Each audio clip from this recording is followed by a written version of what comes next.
This is Lucy Mworia of Lucy Mworia Network.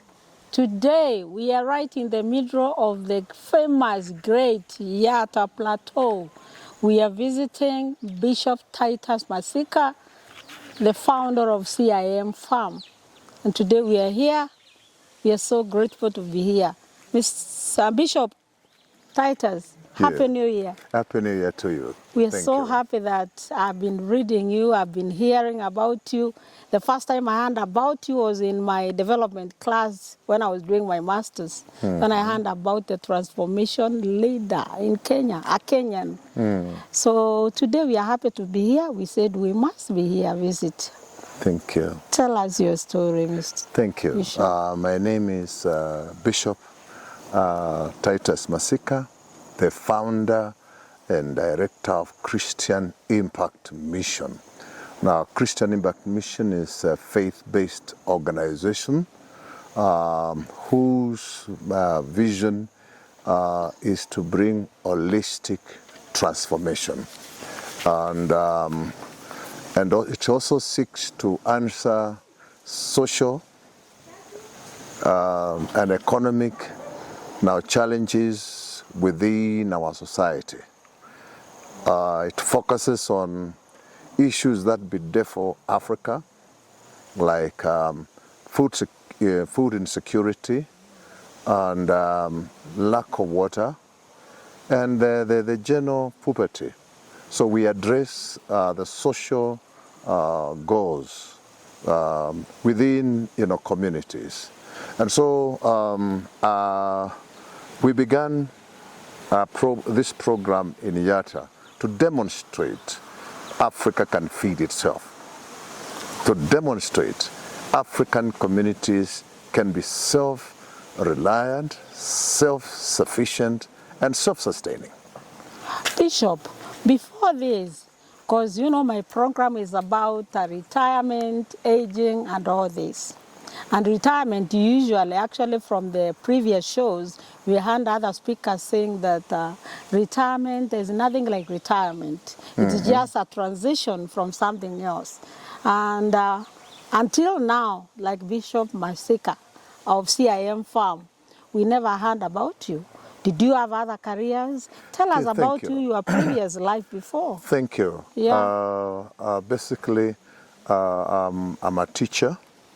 I taught in various schools in this country, schools in Machakos. I taught in Kangaroo School. Those were days when it was the Kangaroo School. Embu. I taught in Nairobi School when it was the Nairobi School. And I went down to Machakos, Massika as a principal. And then I took early retirement at 50, some 24 years ago. So I'm a retired, teacher. If I retired 24 years, I could have retired rightly 19 years ago. So I should have been retired now for that number of years. But I don't think, retirement is giving up or getting tired. I think retirement is a changeover. Now, because one thing that I've noted is that when you have retired, you are full of age, you are full of experience, you are full of knowledge, you are full of confidence, and all this put together can be of great use. And so I also wanted to demonstrate retirement is not a bad thing. That's why we used to retire at 55, and I retired at 50 now, so that I can reorganize myself, reorganize my life, so that at least at 50. At 50. So I didn't want to wait until 55. So even reorganizing yourself at 50, people think at 50 you are old, you are tired, and that is it, that's the end. You need just go to home and wait for your children to feed you. Now, Bishop Massika, all this work we have seen in this farm and the rest that we have not seen, actually, we understand because I've gone through several. I've seen almost at least 100 dams on my way here. And I understand it's you are behind all that. Yes. You are saying after 50 years is when you did all this work? Thank you. After 50 years, I went to improve my education. You went to school? I went to school so that I can get my master's and possibly my PhD, which I did. After And, 50? Yes, but I didn't want to, I was not aiming at getting my master's and PhD so that I can be employed. I wanted something that would cover what I thought I was going to do. I wanted to have practical innovations to matters life. And so I was looking for something that would cover me so that the learned would not think I'm doing try and error method to scare them, so that at least I can now do. Because I knew the education we have in the country, the degrees we have, we have a lot of knowledge, we have a lot of skills that are not utilized. And so what I wanted to do, I wanted to demonstrate the knowledge we have, we can apply it, to change social challenges. And one of the things as a Christian, and as a believer, and as a pastor, and later on with many churches I became bishop. I'm known for preaching. When I was a teacher, I was preaching in rallies, weekend challenges all over this country. And so I'm known as a preacher. But all what I'm doing is an extension of the preaching, because, we preach to people to get saved, to have a change of heart. But you see, there's also need for the people who get change of heart also have a need of food. They need also livelihood. And so I wanted to bring forth an holistic approach to evangelism, an Bishop, holistic approach. At 50, at your jubilee, is when you thought about something that can transform. Yes. Not that you did not have education, not that you did not have a very fulfilling career. You have taught all these great people in this country, some of them are met now. And what is it that really triggered, motivated you to think the way you thought? Well, first of all, I like solving small problems and big ones. I looked at Africa and I realized we have gotten independence and Africa is increasingly becoming poor. Now, the church in Africa now is only appealing to the heart and the soul. And I wanted to bring an eclectic dimension now whereby now we'll focus on specific issues that bedevil Africa and bedevil the church. And one of them... So it was motivated from the Christian, the religious point of view. It was a religious conviction. And I wanted to demonstrate as a part of outreach, as a part of evangelism, that we need to evangelize the total man, the whole needs. And this is actually outlined in the Bible. I don't want to bring it out, but in the Garden of Eden, when man sinned, he lost the glory and he lost livelihood, he lost everything. And Jesus, when he came that we may have life and that lost life in abundance. And the Bible says he came to seek all that which was lost. So I wanted to see that all that which was lost in Eden when man sinned, whether it can be regained by the Christian church, by the church. And that's what I wanted to bring forth, an holistic approach to evangelism. And for sure, it has worked, because much of my models are based on some Christian principles. We call them empowered biblical worldview. How would religion influence change? For example, a major pillar in my programs is transformation. And transformation begins with the transformation of the mind. The problem in Africa is not lack of water, it's not lack of food, it's not lack of resources, it's our African mindset. And so one of our main focus is mindset change. Mindset change. And so for example, in our program, we address now food insecurity, climate change. Now, most of our African countries, they depend on rain now to grow crops. And for sure, crops don't need rain. They need water. And many areas, the water passes by, and they see the water going, their farms are dry. So I've realized, and you hear people say, then in places like Yatta, which receives minimum rain, but often we receive floods. When the rains come, we receive floods. These floods, they flood our streams and our rivers, and they flow to the ocean. Now, if we harvest that water, my first question was, how do we solve the problem of food insecurity? How do we solve, do we handle the social development goals? Because I realized if you're waiting for rain, so I told my people when I came over to Yatta, that was 2006, 2009, there was drought. And I came to the village here, to the first 3 villages, actually 4, and I told them we need to have mindset change. We need also to change our mindset that we don't need to depend on relief. So we called our program Operation Molio Out. Operation Molio Out. Molio means relief. Operation Relief Out.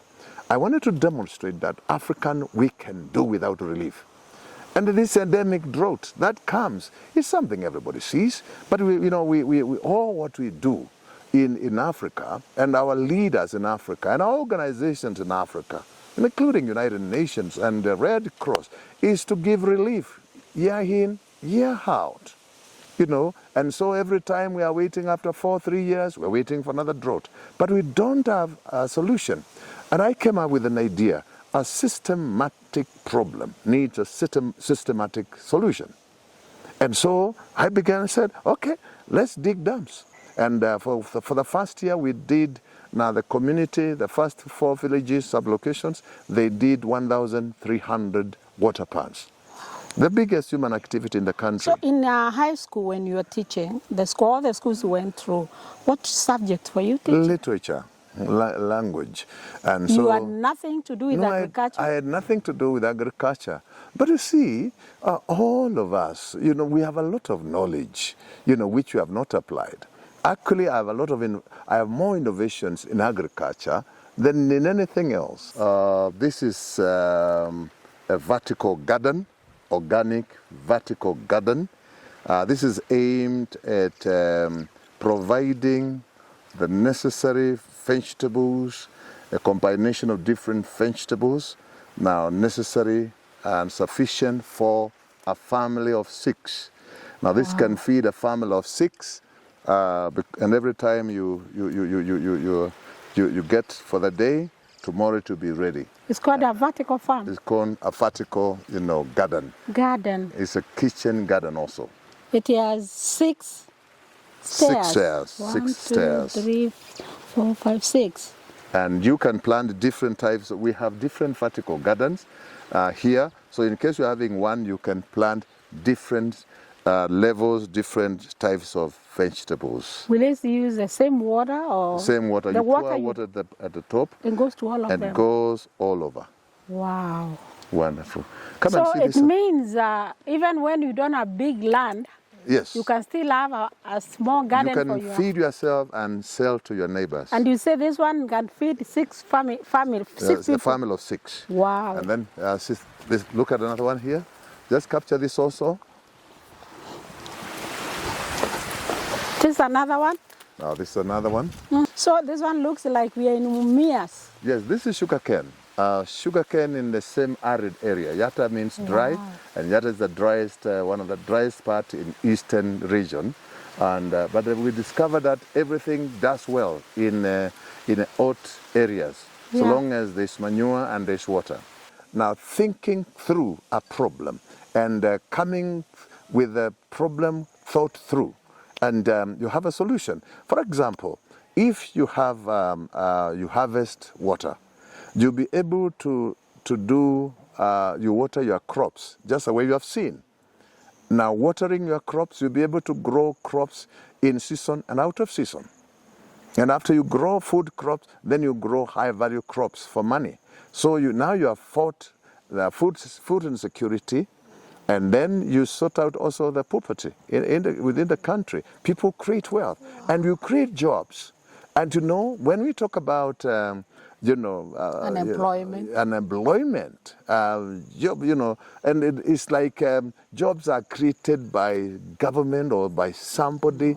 We can create jobs within For example, the in agriculture these sector. farms, how many employees do you We have? have more than 20, 10 people around, and have other three farms. demonstration farms. So about 20. And when we have, we also grow French bean. When we're harvesting French bean, we have about 30 people harvesting. And they Those go are home with casual labor, and they go home with the 500-600 shillings per day, twice per week. That's about 1,000 or 1,200. Wow. That's an employment.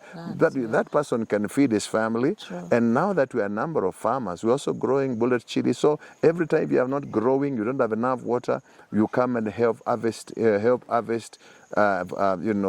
For those who have. Bishop, at one corner of your farm, while we traversed your big farm, we saw you are manufacturing fertilizer or manure. You see, how do you do that? We like solving problems. Now, recently, we had fertilizer go up, and we are growing French bean and growing other crops. And so you realize those that are growing, we are spending all our money on fertilizer. So we remember the little, biology, the little chemistry, the little, physics that we learned in school. And so we said, we need to get the manure, the dry material, and also make a compound manure. We get something, phosphorus, we get potassium, now we get, quarry dust, we get charcoal, now we get, bone meal, so that we have a compound, fertilizer, instead of having CAN, DAP. And so we said, simple, we are going to accelerate the fertilization of the growing microorganism. Now, so we said we have molasses, and we are going to make our own molasses. Viewers, this is from the horse's mouth. That is Bishop Titus Massika. We are right here in the middle of the great famous Yatta Plateau. If you have not subscribed to our YouTube channel yet, please do it so that you don't miss all this. Titus, we like you now. You mentioned fertilizer. Our country, and a lot of talks at the beginning of this month about fertilizer, giving free fertilizer, whatever. Do you think our country can produce, using your kind of method, enough fertilizer for our country? I think what we have is we have people in leadership. Me, I always wonder. We have research centers everywhere in the country, well funded, but will never produce a new thing. We will get most of the things from outside. We have a ministry, we have scientists, we have universities. I think our universities and our education, a lot of parastatals and corporations. And corporation, they should help us to sort out some of the social problems we have. For example, why should we go for fertilizer in Ukraine? Are they born of God and we are born of the devil? And this is something you think we can do here? We can do. Using I'm using simple material that are available, and we can do it because most of us in Kenya we have mixed farming. We have dairy farming. We have cows. We have goats. That manure, when we use a simple chemical like yeast and the like, you produce a very good organic manure. And the evidence of that is the health of my crops. So you said all we need in Africa is change of mind. Change of mindset. Mindset. And we begin to believe that we can do. And we begin to do. And you have done it. We can see it. Even I'm wondering, we have our county government officials, MCAs, members of parliament, senators, they are all walking to different countries, going to Israel to learn how to do farming in a dry area. If you can do this here in Yatta Plateau, why don't these government institutions all camp here in Yatta at your farm and learn what? I've found so many institutions here. I've found people from Massabit here right now. I've seen Uasin County here. I've seen counties of Mombasa here. Then do we really need to send the people outside this country to learn farming in Israel, where actually they do not even have soil? Well, thank you. Quite a number of, groups have come, but not sufficient enough. But we might go to Israel, we might go to Australia to see what they do, benchmark. But that's not a problem. The problem is, what do we do After benchmarking. after benchmarking? That's not my problem going to Israel. You can go and come back. You can And tour once and I come tour, back. I come back. You can also come here. But the question we have, do we have, when we leave, people leave here, those people go, do they have a systematic way of analyzing what they have learned and how it will solve their problem? And do they come up with a project that comes out of what they have learned? That is the question. And I think African, we are still at a learning stage. We are still at, child, level. I think the time has come when we, not only the elected leaders, the problem is we always say, what is the president doing? But I tend to believe Leaders are leaders. leaders are everybody's a leader. Yeah, you can make a difference in a small everybody, way, yeah. you as a mother of the home, you are a leader of your family. Yeah. I'm the leader of my family, and the family is a government. You are a leader in the church. You are a leader in the village. You are a leader in the county. I think if we identified the challenges that bedevil us and come out with specific solution. That's what I'm trying to do here, and quite a number of people, have come here, and many have gone and done what they have seen. I'm very happy when we have this program here.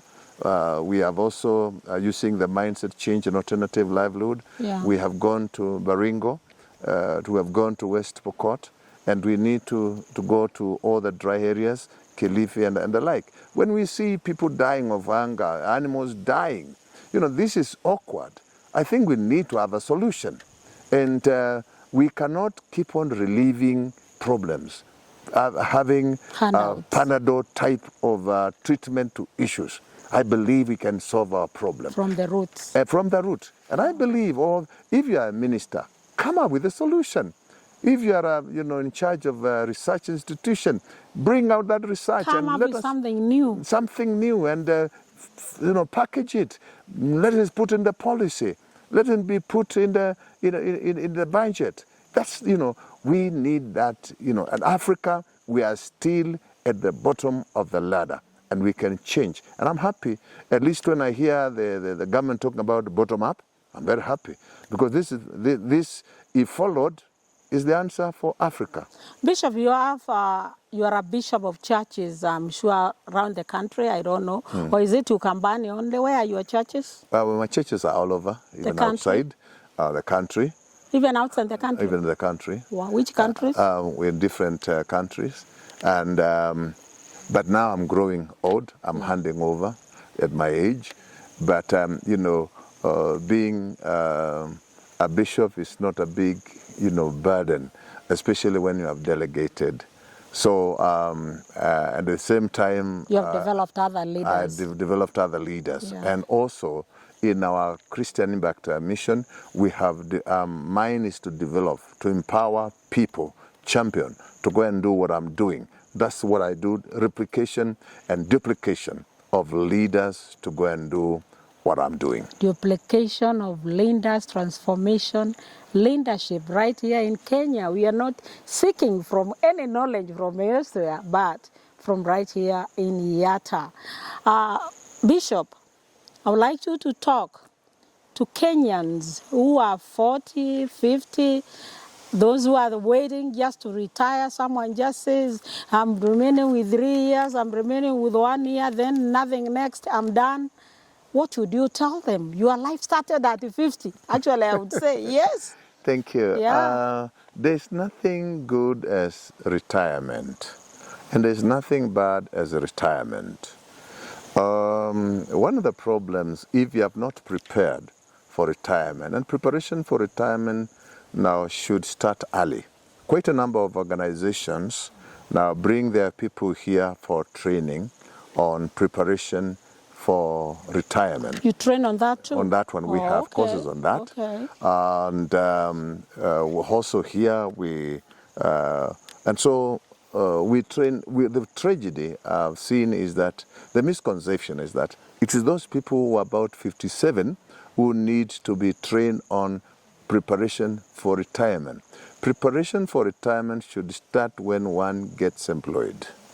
And that is when you begin to learn on, investment, so that, this what you can live on when you are not active enough, in the latter years. And this is something that is being missed out, because it's going to be a challenge, because the social system, the social structures that used to sustain old people are no longer there. Our children, you find most of our children are in America, Australia, and our grandchildren are in America, Australia, everywhere. So you find yourself, you are left with your husband and your wife alone. And maybe by yourself. By yourself or by yourself. And so there is that need for preparation. Now, most of us in Kenya, those who have been in employment, we are not purely urban. We are urban, rural. But some of us, we pretend we are more urban because we're working in the urban area. And when we retire, we find we cannot sustain our urban life. And so we want to go to the rural. And yet we have never, built, strongholds in the rural. And that becomes a culture shock, social shock. And so what I did when I was, when I thought of retiring, first of all, I built a small office. And I built a very good desk.